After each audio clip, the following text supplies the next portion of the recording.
I'll never forget that night. It was last year and I just turned 25. I had been to a friend's wedding in another state and was returning by train. I reached the station around 5 a.m. It was freezing as the temperature had hit 4 degrees. All I can think of was getting home fast so I could sleep for hours after being tired from many nights. I generally avoid traveling alone in the dark, but it was impossible to wait at the station till sunrise because 1 hour seemed like a very long time. So I decided to get a taxi. The distance from the station to my apartment is roughly 40 kilometers. There were two taxis and I got into one of them without making any eye contact with the driver. I told him where I wanted to go and we started. This man must have been in his late 50s or 60s. He has a silver gray hair and a big body. I decided to go with this taxi because I thought it'd be more safe with this fellow since he was elderly. But it was a mistake. Nearly 20 minutes had passed and I was looking at the road ahead. There were very few cars and all I could see were trees that were close by and the fog covering the road. Suddenly I noticed that this guy had been staring at me from the rearview mirror. He didn't even blink or look away when I looked at him. It had been over 2 minutes, and he was still staring. He had scary droopy eyes. I was very nervous at this point, so I used my scarf to cover half of my face.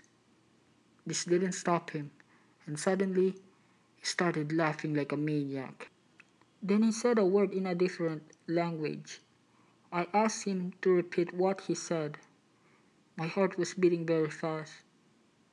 He said, "So many people are dying." And he started laughing again. I was too afraid to ask him any questions. I stood there frozen, regretting why I didn't wait at the station.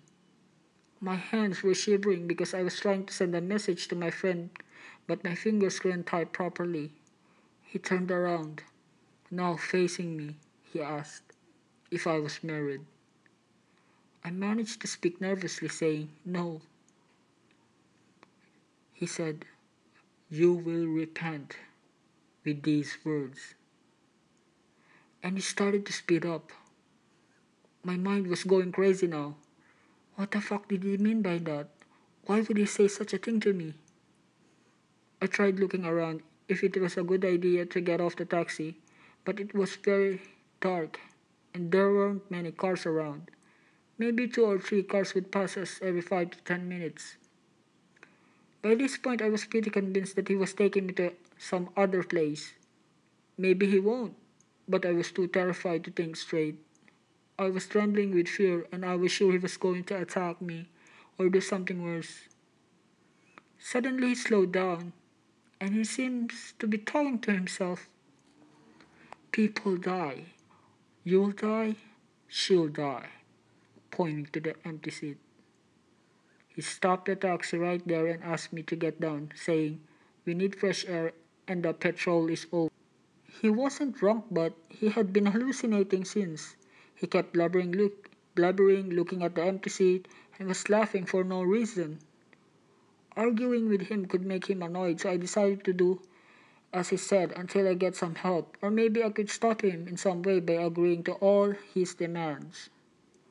I got off the taxi and this guy got off too. Now he was right in front of me, but at a car length distance, holding a lit torch, pointing it on his neck and repeating, "You will repent." I was almost crying due to fear and running was impossible because I could have been run over by some car due to the fog and my mind was not working properly by this point. The thought of calling someone didn't occur to me earlier, and now it was too risky since this maniac was standing right there holding that torch and moving his head like some possessed person. It felt like a scene from a horror movie, and his eyes appeared bigger than normal due to torchlight that illuminated his creepy, now serious face. I was sure he was going to kill me or torment me before that. I was extremely restless and looking around for help. To my relief, there was a car passing by and it stopped there looking at us just standing in the middle of the road. The guy came running to me and asked me to go towards his car, or his daughter, who was nearly my age, opened the door. The inside cab driver ran back to his taxi and drove off in seconds. Clearly, there was enough petrol. I was still breathing heavily and told them what had happened in the last 30 or 40 minutes. They told me I was in the opposite direction and it was not a safe area since many incidents with girls had happened there already. I was right. That driver was taking me to some other place.